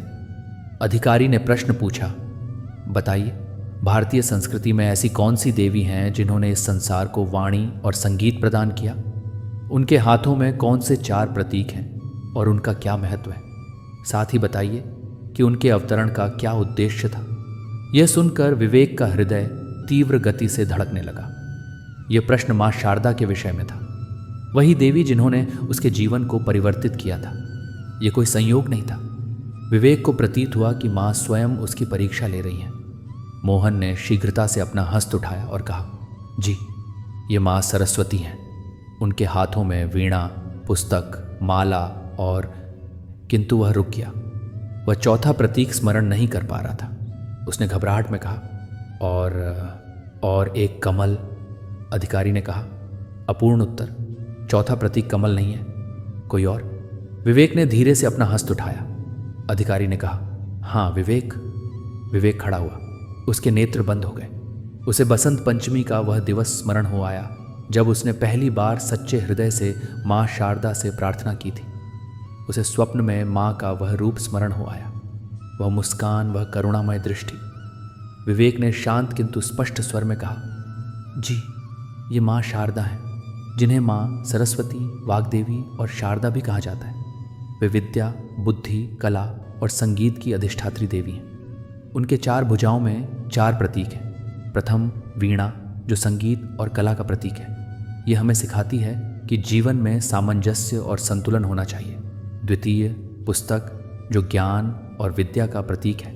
तृतीय स्फटिक की माला, जो ध्यान, एकाग्रता और आध्यात्मिकता का प्रतीक है। और चतुर्थ अभय मुद्रा, जो यह दर्शाती है कि सच्चा ज्ञान भय मुक्त करता है। विवेक ने एक क्षण रुक कर पुनः कहा, माँ शारदा के अवतरण का उद्देश्य था इस मूक संसार को वाणी प्रदान करना। जब ब्रह्मदेव ने सृष्टि की रचना की तो उसमें ध्वनि नहीं थी, शब्द नहीं थे। माँ ने अपनी वीणा बजाकर इस संसार में नाद का संचार किया।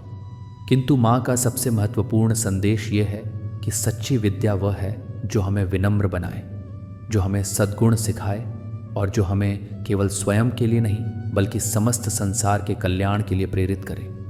संपूर्ण सभागार में तालियों की गड़गड़ाहट गूंज उठी। अधिकारी के मुखमंडल पर प्रसन्नता के भाव थे। उन्होंने कहा, अत्युत्तम, पूर्णतः सही और अत्यंत विस्तृत उत्तर। विवेक, तुमने न केवल तथ्य बताए बल्कि उनका गहन अर्थ भी समझाया। तुम इस प्रतियोगिता के विजेता हो। यह सुनकर विवेक के नेत्रों में अश्रु आ गए। वह विजयी हुआ था, किंतु यह विजय केवल उसकी नहीं थी। ये माँ शारदा की कृपा थी। ये उसके माता पिता के विश्वास की विजय थी। ये उन सभी के मुख पर करारा उत्तर था जिन्होंने उसे मंदबुद्धि कहा था। गुरुजी के नेत्रों में भी अश्रु थे। वे मंच पर आए और विवेक को आलिंगन में भर लिया। उन्होंने कहा, मुझे तुम पर गर्व है बेटा। तुमने सिद्ध कर दिया कि परिश्रम और समर्पण से कोई भी शिखर प्राप्त किया जा सकता है। मोहन एक कोने में खड़ा था। उसका मुखमंडल निराशा और क्रोध से भरा था। वह छठे स्थान पर रहा था। उसे यह स्वीकार करना कठिन हो रहा था कि जिस बालक को वह मंदबुद्धि समझता था वह उससे श्रेष्ठ सिद्ध हुआ। किंतु गहराई में उसके हृदय के एक कोने में एक नवीन भावना जागृत हो रही थी, सम्मान की भावना। पुरस्कार वितरण समारोह में विवेक को एक विशाल प्रशस्ति पत्र, एक स्वर्ण पदक और 10,000 रुपये की छात्रवृत्ति प्रदान की गई। जब विवेक मंच पर खड़ा था तो उसने अपनी दृष्टि ऊपर उठाई। उसे प्रतीत हुआ कि माँ शारदा मुस्कुरा रही है। यह भ्रम नहीं था, यह उसका विश्वास था। विवेक ने माइक्रोफोन पर आकर कहा, आदरणीय अधिकारीगण, गुरुजन और मेरे साथी विद्यार्थियों, मैं आप सभी का हृदय से आभारी हूँ। किंतु यह विजय केवल मेरी नहीं है, ये मेरे माता पिता की है जिन्होंने निर्धनता में भी मुझ पर विश्वास नहीं खोया। ये मेरे गुरुजी की है जिन्होंने मुझे मार्गदर्शन दिया। और सबसे महत्वपूर्ण, ये माँ शारदा की कृपा है। विवेक ने एक क्षण रुककर पुनः कहा, मैं उन सभी बालकों से कहना चाहता हूँ जो स्वयं को कमज़ोर समझते हैं, जो असफलता से भयभीत हैं, कृपया हार मत मानिए। मैं भी कुछ मास पूर्व तक अनुत्तीर्ण होता था। लोग मुझे मंदबुद्धि कहते थे, किंतु मैंने हार नहीं मानी। मैंने परिश्रम किया, विश्वास रखा और माँ शारदा से प्रार्थना की, और आज मैं यहाँ हूँ। यदि मैं कर सकता हूँ तो आप भी कर सकते हैं। संपूर्ण सभागार में पुनः तालियां गूंज उठीं। कई बालकों के नेत्रों में अश्रु थे। विवेक के शब्दों ने उनके हृदय को स्पर्श किया था। समारोह समाप्त हुआ। जब विवेक और गुरुजी ग्राम की ओर लौट रहे थे तो मार्ग में मोहन भी था। वह अकेला और मौन था। विवेक ने उसे देखा और उसके पास गया। मोहन ने अपेक्षा की थी कि विवेक उसका उपहास करेगा, किंतु विवेक ने मुस्कुराते हुए कहा, मोहन, तुमने भी श्रेष्ठ प्रदर्शन किया। छठा स्थान कोई साधारण उपलब्धि नहीं है। मोहन ने विवेक की ओर देखा। उसके नेत्रों में एक विचित्र भाव था। अंततः उसने कहा, विवेक, मैं क्षमा चाहता हूँ। मैंने तुम्हारे साथ अच्छा व्यवहार नहीं किया। मैंने तुम्हारा उपहास किया, तुम्हें परेशान किया। किंतु आज तुमने मुझे एक महत्वपूर्ण पाठ सिखाया है। सच्ची प्रतिभा धन या दिखावे में नहीं बल्कि परिश्रम और विनम्रता में है। विवेक ने मोहन के स्कंध पर हस्त रखा और कहा, बीती बातों को विस्मृत करो मित्र, आगे बढ़ो, हम सभी सीख रहे हैं। उस दिवस से मोहन और विवेक में मैत्री हो गई। मोहन का अहंकार समाप्त हो गया था और उसने विनम्रता सीख ली थी। जब विवेक ग्राम पहुंचा तो वहां एक अद्भुत दृश्य था। समाचार पहले ही ग्राम में पहुंच चुका था कि विवेक प्रतियोगिता में विजयी हुआ है। ग्राम के द्वार पर लोग प्रतीक्षा कर रहे थे। जैसे ही विवेक दृष्टिगोचर हुआ, लोगों ने तालियां बजाईं, बच्चों ने पुष्प बरसाए। शंकरलाल और सुमित्रा अपने गृह के द्वार पर खड़े थे। जब विवेक उनके पास पहुंचा तो शंकरलाल अपने अश्रुओं को रोक नहीं सके। उन्होंने अपने पुत्र को आलिंगन में भर लिया और कहा, बेटा, तूने मेरा शीश ऊंचा कर दिया। आज मैं संसार का सबसे भाग्यशाली पिता हूं। सुमित्रा ने विवेक के माथे पर चुंबन लिया और कहा, मैं जानती थी बेटा, मैं जानती थी कि माँ शारदा तेरी सुनेगी। तूने कभी विश्वास नहीं खोया। उस रात्रि ग्राम में उत्सव का वातावरण था। यद्यपि विवेक का परिवार निर्धन था, किंतु ग्रामवासियों ने मिलकर एक लघु समारोह का आयोजन किया। मंदिर में विशेष आरती हुई। विवेक ने मां शारदा को प्रसाद अर्पित किया। किंतु सबसे आश्चर्यजनक घटना तब घटी जब राम प्रसाद, जो सदैव शंकरलाल का उपहास करता था, विवेक के गृह पर आया। उसने विवेक के चरण स्पर्श किए और कहा, बेटा, मुझे क्षमा करना, मैंने तुम्हारे परिवार का अपमान किया। मैं गलत था। आज तुमने सिद्ध कर दिया कि धन से बड़ा परिश्रम और सद्गुण है। मैं अपने पुत्र मोहन को भी यही पाठ सिखाऊंगा। शंकरलाल ने राम प्रसाद को उठाया और कहा, भाई साहब, बीती बातों को भूल जाइए। हम सभी एक ही ग्राम के वासी हैं। आइए मिलकर आगे बढ़े। उस रात्रि जब सभी चले गए तो विवेक अपने छोटे से कक्ष में बैठा। उसने अपना स्वर्ण पदक देखा। उसमें उसका प्रतिबिंब दृष्टिगोचर हो रहा था। वह सोच रहा था कि कितना परिवर्तन आया है। कुछ मास पूर्व तक वह एक निराश भयभीत बालक था और आज वह एक विजेता था। किंतु विवेक जानता था कि यह यात्रा समाप्त नहीं हुई है। यह तो केवल प्रारंभ था। उसने निश्चय किया कि वह इस विजय को अहंकार का कारण नहीं बनने देगा। वह विनम्र रहेगा, परिश्रमी रहेगा और निरंतर सीखता रहेगा। उसने मां शारदा की एक छोटी मूर्ति अपने अध्ययन कक्ष में स्थापित की। प्रतिदिन वह प्रातः मां को प्रणाम करता और फिर अध्ययन प्रारंभ करता। ये उसकी दिनचर्या बन गई। समय व्यतीत होता गया।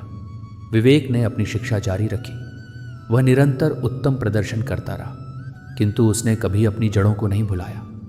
प्रत्येक बसंत पंचमी को वह ग्राम के मंदिर में एक विशेष समारोह आयोजित करता, जहां वह मां शारदा की कथा सुनाता और ग्राम के बालकों को प्रेरित करता।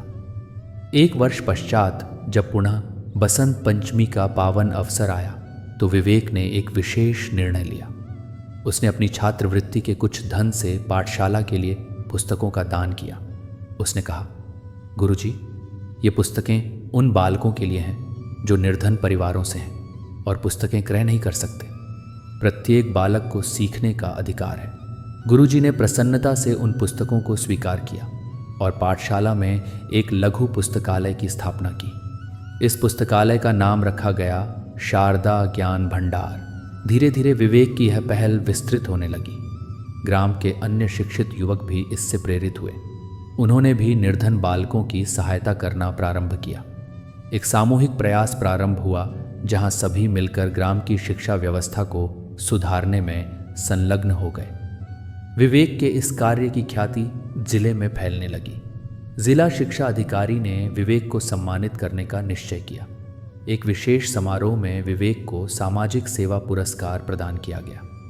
किंतु विवेक के लिए सबसे बड़ा पुरस्कार तब मिला जब एक छोटा बालक उसके पास आया। वह बालक अत्यंत निर्धन परिवार से था और अध्ययन में कठिनाई अनुभव करता था। उसने विवेक से कहा, भैया, मैं भी आपके जैसा बनना चाहता हूँ, आप मेरी सहायता करेंगे? विवेक ने उस बालक को देखा। उसमें उसने अपना प्रतिबिंब देखा। वही भय, वही असुरक्षा, वही इच्छा कुछ करने की। विवेक ने बालक के शीश पर हस्त रखा और कहा, अवश्य भाई, मैं तुम्हारी सहायता करूंगा, किंतु एक शर्त है, तुम्हें कभी हार नहीं माननी होगी। चाहे कितनी भी कठिनाई आए, तुम्हें प्रयत्नशील रहना होगा। बालक ने उत्साह से सिर हिलाया। उस दिवस से विवेक ने उस बालक को नियमित रूप से पढ़ाना प्रारंभ किया। केवल वह बालक नहीं, धीरे धीरे अन्य बालक भी आने लगे। विवेक के गृह का एक कक्ष एक लघु पाठशाला बन गया। विवेक के पिता शंकरलाल इस सब को देखकर अत्यंत प्रसन्न थे। एक दिवस उन्होंने विवेक से कहा, बेटा, तू केवल सफल नहीं हुआ है, तू एक अच्छा मानव भी बन गया है। यही सच्ची शिक्षा का उद्देश्य है। ज्ञान केवल स्वयं के लिए नहीं बल्कि समाज के कल्याण के लिए होना चाहिए। विवेक ने अपने पिता के चरण स्पर्श किए और कहा, बापू, ये सब आपकी और माँ की शिक्षा का परिणाम है। आपने मुझे सिखाया कि असफलता से कभी निराश नहीं होना चाहिए। आपने मुझ पर विश्वास रखा जब संपूर्ण संसार ने मुझे त्याग दिया था। कुछ वर्षों पश्चात विवेक ने अपनी माध्यमिक शिक्षा पूर्ण की। उसने उत्कृष्ट अंकों से परीक्षा उत्तीर्ण की और एक प्रतिष्ठित महाविद्यालय में प्रवेश प्राप्त किया। उसे पूर्ण छात्रवृत्ति प्राप्त हुई, जिससे उसके निर्धन परिवार पर कोई आर्थिक भार नहीं पड़ा। महाविद्यालय में विवेक ने शिक्षा शास्त्र का अध्ययन करने का निर्णय लिया। उसका स्वप्न था कि वह एक शिक्षक बने। और उन बालकों की सहायता करे जो उसके जैसे संघर्ष कर रहे हैं। वह जानता था कि एक अच्छा शिक्षक किसी भी बालक के जीवन को परिवर्तित कर सकता है, जैसे उसके गुरुजी ने उसके जीवन को परिवर्तित किया था। महाविद्यालय के प्रथम दिवस जब विवेक कक्षा में गया तो वहाँ विभिन्न पृष्ठभूमियों के विद्यार्थी थे। कुछ धनवान परिवारों से थे, कुछ मध्यम वर्ग से और कुछ विवेक की भांति निर्धन परिवारों से। विवेक ने देखा कि कुछ विद्यार्थी जो निर्धन थे वे स्वयं को असुरक्षित अनुभव कर रहे थे। वे कोने में बैठे थे और अन्य विद्यार्थियों से मिलने में संकोच कर रहे थे। विवेक ने उन विद्यार्थियों के पास जाकर मैत्रीपूर्ण व्यवहार किया। उसने उन्हें अपनी गाथा सुनाई कि कैसे वह भी एक समय निराश था और कैसे उसने संघर्ष करके सफलता प्राप्त की। विवेक के शब्दों ने उन विद्यार्थियों को प्रेरणा दी और धीरे धीरे वे भी आत्मविश्वास से परिपूर्ण होने लगे। महाविद्यालय में विवेक ने एक विशेष समूह की स्थापना की जिसका नाम था शारदा सहायता मंडल। इस समूह का उद्देश्य था उन विद्यार्थियों की सहायता करना जो आर्थिक या अकादमिक कठिनाइयों का सामना कर रहे हैं। समूह के सदस्य निःशुल्क शिक्षण प्रदान करते, पुस्तकें साझा करते और एक दूसरे को नैतिक समर्थन प्रदान करते। यह समूह शीघ्र ही महाविद्यालय में अत्यंत लोकप्रिय हो गया। सैकड़ों विद्यार्थी इससे जुड़ गए। महाविद्यालय के प्राचार्य ने विवेक के इस प्रयास की सराहना की और संस्था की ओर से समूह को आधिकारिक मान्यता प्रदान की। विवेक की ख्याति अब केवल ग्राम या जिले तक सीमित नहीं रही, राज्य स्तर पर भी लोग उसके कार्य को सराहने लगे। एक राष्ट्रीय समाचार पत्र ने विवेक के विषय में एक लेख प्रकाशित किया जिसका शीर्षक था असफलता से सफलता की प्रेरक यात्रा, विवेक की कहानी। किंतु इस सब के बीच विवेक ने कभी अपनी विनम्रता नहीं खोई। वह सदैव याद रखता था कि यह सब माँ शारदा की कृपा है। प्रत्येक बसंत पंचमी को, चाहे वह कहीं भी हो, वह माँ शारदा की विशेष आराधना अवश्य करता। एक बसंत पंचमी के दिवस जब विवेक महाविद्यालय में था तो उसने वहाँ भी एक विशेष समारोह का आयोजन किया। उसने माँ शारदा की एक सुंदर प्रतिमा महाविद्यालय के पुस्तकालय में स्थापित करवाई। समारोह में उसने माँ शारदा की कथा सुनाई और सभी विद्यार्थियों को यह संदेश दिया कि सच्ची विद्या वह है जो हमें विनम्र, दयालु और समाज के प्रति उत्तरदायी बनाए। उस दिवस एक वृद्ध प्राध्यापक विवेक के पास आए। उन्होंने कहा, विवेक, मैं पिछले 30 वर्षों से शिक्षण कर रहा हूँ। मैंने हजारों विद्यार्थी देखे हैं, किंतु तुम्हारे जैसा समर्पण और निस्वार्थता मैंने बहुत कम देखी है। तुम केवल एक विद्यार्थी नहीं हो, तुम एक प्रेरणा हो। विवेक ने विनम्रतापूर्वक उत्तर दिया, गुरुजी, मैं तो केवल वही कर रहा हूँ जो माँ शारदा ने मुझे सिखाया है। ज्ञान को बांटना, दूसरों की सहायता करना, यही तो सच्ची शिक्षा है। महाविद्यालय के 4 वर्ष शीघ्रता से व्यतीत महाविद्यालय के 4 वर्ष शीघ्रता से व्यतीत हो गए। विवेक ने अपनी स्नातक की उपाधि उत्कृष्ट अंकों के साथ प्राप्त की। अब समय आ गया था कि वह अपने ग्राम वापस लौटे और अपने स्वप्न को साकार करे। जब विवेक अपनी उपाधि लेकर ग्राम लौटा तो ग्रामवासियों ने उसका भव्य स्वागत किया। शंकरलाल और सुमित्रा का हृदय गर्व से भर गया। उनका वह पुत्र, जिसे कभी लोग मंदबुद्धि कहते थे, आज एक शिक्षित और सम्मानित युवक बन गया था। विवेक ने तत्काल अपने संकल्प की घोषणा की। उसने कहा, मैं इस ग्राम में एक विद्यालय स्थापित करूंगा जहां निर्धन बालकों को निःशुल्क शिक्षा प्राप्त होगी। ग्रामवासियों ने उत्साहपूर्वक सहयोग किया। रामप्रसाद ने भवन के लिए धन दिया। कुछ मासों में विद्यालय तैयार हो गया। विवेक ने विद्यालय का नाम रखा माँ शारदा विद्या मंदिर। बसंत पंचमी के पावन दिवस पर विद्यालय का उद्घाटन हुआ। विवेक ने कहा, यह विद्यालय माँ शारदा की कृपा का प्रतीक है। यहाँ प्रत्येक बालक को यह विश्वास दिलाया जाएगा कि उसके अंदर असीम संभावनाएं हैं। उस दिवस से माँ शारदा विद्या मंदिर में शिक्षा प्रारंभ हुई। विवेक स्वयं मुख्य शिक्षक बना।